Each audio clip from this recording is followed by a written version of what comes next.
उसमें भी कई माताएं, कई भाई लोग ऐसे बैठे होंगे जो मंदिर जाते हैं और मंदिर में जाने का नियम बनाते हैं और 1 महीना, 1.5 महीना, 2 महीना, 3 महीना मंदिर जाते हैं, 4 महीना मंदिर जाते हैं और मंदिर में जाने का नियम बनाने के बाद में जब उनका कार्य नहीं होता तो वो मंदिर जाना छोड़ देते। भगवान सुन ही नहीं रहा।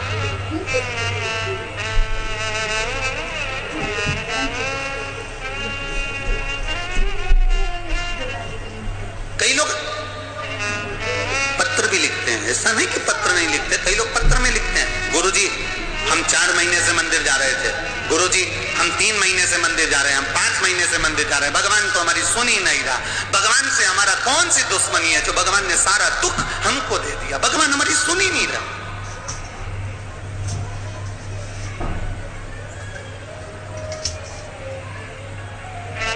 सबकी सुनता है, इतने सारे आपके पास में पत्र आते हैं, गुरुजी भगवान सबकी सुनता है तो हमारी क्यों नहीं सुन रहा? हम भी तो मंदिर जा रहे हैं, हम भी तो भगवान को जल चढ़ा रहे हैं, हम भी तो भगवान के मंदिर में झाड़ू लगा रहे हैं, हम भी तो भगवान के मंदिर में पोछा लगा रहे हैं, हम भी तो भगवान का श्रृंगार कर रहे हैं, फिर भगवान हमारी सुनता क्यों नहीं है? 2 महीना, 3 महीना, 4 महीना जाते हो और मन में विचार रखते हो कि भगवान ऐसा कर देना कि बस मेरा काम हो जाए। भगवान भी मन में सोचते हैं तो चिंता मत कर, तेरे यहाँ किसी की दुकान हो तो उस दुकान को एक बार देखना। एक दुकान में सेठ जी बैठा रहता है, उसको घर पर 5 लाख रुपए पहुंचाना। समझना जरा बहुत अच्छे से, सेठ जी दुकान पर ऑफिस में, और उसको 5 लाख रुपए अपने घर पर भेजना है। उसके यहां पर 15 नौकर काम कर रहे हैं।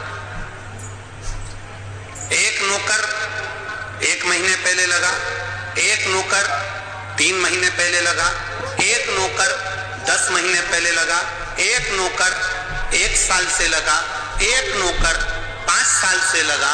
अब सेठ जी वो 5 लाख रुपए अपने घर भेजना है तो कौन से नौकर के हाथ में देंगे? बोलो रीजी जी। जो 1 महीने काम पर आया उस पर, जो 2 महीने काम पर आया उस पर, जो 3 महीने काम पर आया उस पर, जो 4 महीने काम पर आया उस पर नहीं। सेठ जी ने पुराने को बुलाया, इधर आओ, इधर आओ। हाँ सेठ जी, बेटा ये बैग घर पर रख के आना, हो संभाल के ले जाना, 5 लाख रुपए सावधानी से ले जाना। जी आप चिंता मत करो सेठ जी, आप बिल्कुल चिंता मत करो। सेठ जी ने 5 लाख का बैग दिया, तो 5 लाख का बैग उस पुराने नौकर ने जो 2 साल से, 3 साल से, 4 साल से लगातार सेवा में लगा हुआ था, वो 5 लाख का बैग सेठ जी ने उसके हाथ में पकड़ाया कि ये तुम देकर आना। बस उसी तरह वो भोलानाथ और अपन उसके चाकर हैं, वो भी हमारे हाथ में इतनी जल्दी नहीं दे देता है, वो देगा जब आपको पूर्ण तरह से परख लेगा।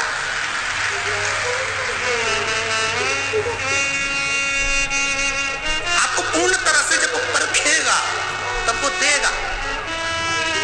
और आप क्या करते हो? 1 महीना मंदिर गए, 2 महीना मंदिर गए, भगवान से प्रार्थना कर लेते हो, भगवान हमको ये दे देना, भगवान हमको ये दे देना। तुम 1 महीना मंदिर जाके मन में सोचते हो कि जमीन में से कहीं गड़ा हुआ धन का हंडा निकल जाए, तो ऐसा कोई महाराज हो जो धन का हंडा निकाल के दे दे तो हमको भी बता देना।